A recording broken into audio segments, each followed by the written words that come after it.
Hi guys, I'm going to read to you in the light of events over Syria, what has been happening in Gaza recently as the world's attention has been distracted with Syria, although not a distraction, however. I'm going to read an account from the website Justice for Germans, the bombing. Who started what and who did what to whom. The commonly sprouted lies of Hitler did this, that and the other are put to death. The information that is now being revealed to set the Germans free. The next video, it's a very long PowerPoint that Ya's been working on for a couple of days. I'll read this first. This will go up as an introduction to the following lengthy PowerPoint that really explains all. Hang on, in the hearing of this, I can't even stand to read it, but I will, because these are the atrocities that were committed on Germany by the Jews who call themselves Jews and are not. Remember, it was Churchill, a Jew.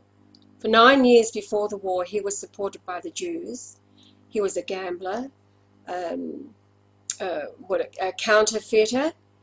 He was an alcoholic, and he squandered his own fortune. So in order to prepare him for their role as their butcher, they supported him for 9 years financially. And what's that, babe? On a huge estate. Yes, he had a huge estate. It was the yeah.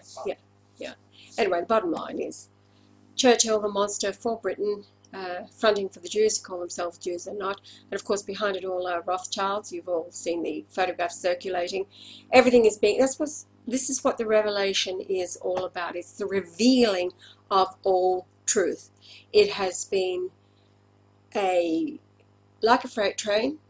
It has been gathering momentum since the crisis, reborn to the earth on January 11th, 1944, into the resurrection. Reincarnation is resurrection. Everybody's been here before, and all have gathered for the judgment. So listen to this and bear in mind what you're hearing in this, leading into the next PowerPoint.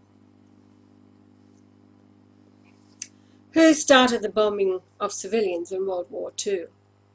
Was it Hitler or Churchill? Most presume it was Hitler's Germany, and have been conditioned to believe that, along with many other lies. Most also believe that England was bombed in the same manner and degree as Germany. They would be wrong. He's referring to a slideshow in this site. I've just saved this page as a web page, so I'm reading the text only. But these are all available at the Justice for Germans site. Just quoting from the first slide, who was the first to bomb civilians in World War II? Well, everyone knows it was Hitler, ... duh. Really, in fact, everyone who claims that would be wrong. Quoting, Hitler only undertook the bombing of British civilian targets reluctantly 3 months after the Royal Air Force, that would be Britain, had commenced bombing German civilian targets. Hitler would have been willing at any time to stop the slaughter. Hitler was genuinely anxious to reach, with Britain, an agreement confining the action of aircraft to battle zones. That was quoting J.M. Spate, CBE, Bombing Vindicated, page 47, Principal Secretary to the Air Ministry. Churchill was obsessed with getting America into the war. This is another quote. He tried to frighten Roosevelt with the prospect of an early German victory. He searched for an outrage such as the sinking of the Lusitania in the First World War. That would arouse American public opinion. German bombing of British civilians might well achieve this.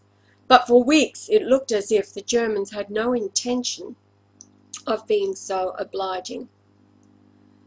That was a quote from the first casualty, Philip Knightley, Andre Deutsch, London, 1975.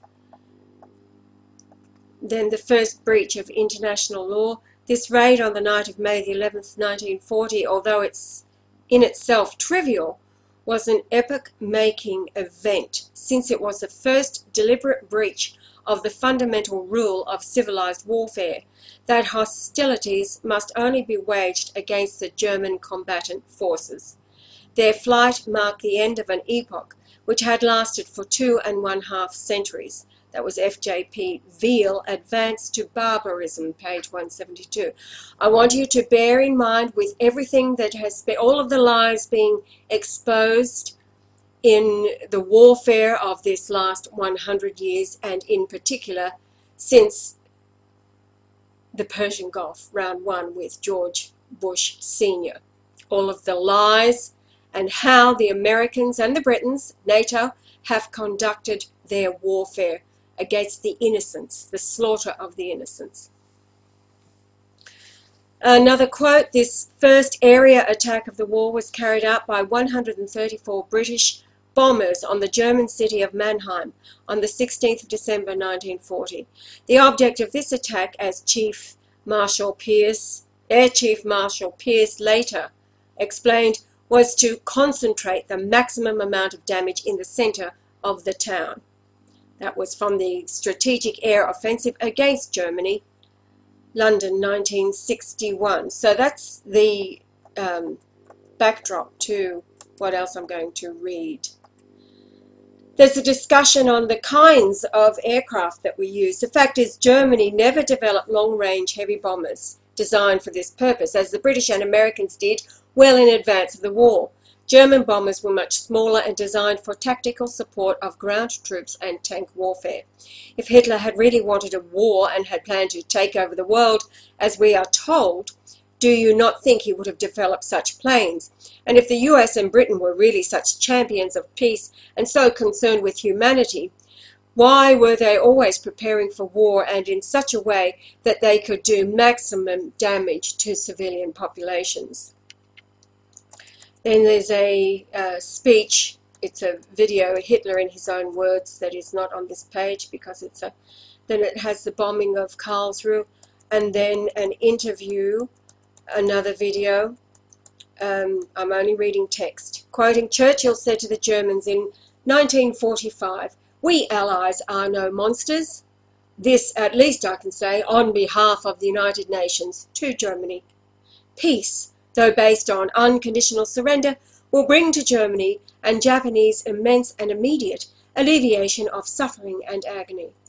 So that's what Churchill was saying to the Germans. So let's get back to the reality of what actually happened. Also at this site there's an account of a man still alive who more recently gave an eyewitness account to how the Germans, of course, were treated when the Allies invaded, and they were prisoners of war, the conditions that they were treated, versus how the Jews, who were rounded up for their own safety into the camps, were treated by Germany as long as they could be treated with enough food. And you've all seen the videos by now probably of the hospitals, all the facilities that were available, swimming pools and theatre, and being able to write twice a month, and even their own currency, etc., etc., etc. And of course, not to mention the videotaped testimony of Jews who are actually telling the truth versus the eight that they bandy about all the time, proven liars, an actor, etc., etc., etc. So listen to this. During the war, more bombs by weight were dropped on the city of Berlin than were released on the whole of Great Britain during the entire war. Did you get that? More bombs by weight were dropped on one city of Berlin than were released on the whole of Great Britain during the entire course of the war. All German towns and cities above 50,000 population were from 50 to 80% destroyed. Dresden, an unprotected city, was incinerated, with an estimated 135 civilian inhabitants burned and buried in the ruins. Hamburg was totally destroyed, and 70,000 civilians died in the most appalling circumstances, whilst Cologne was likewise turned into a moonscape.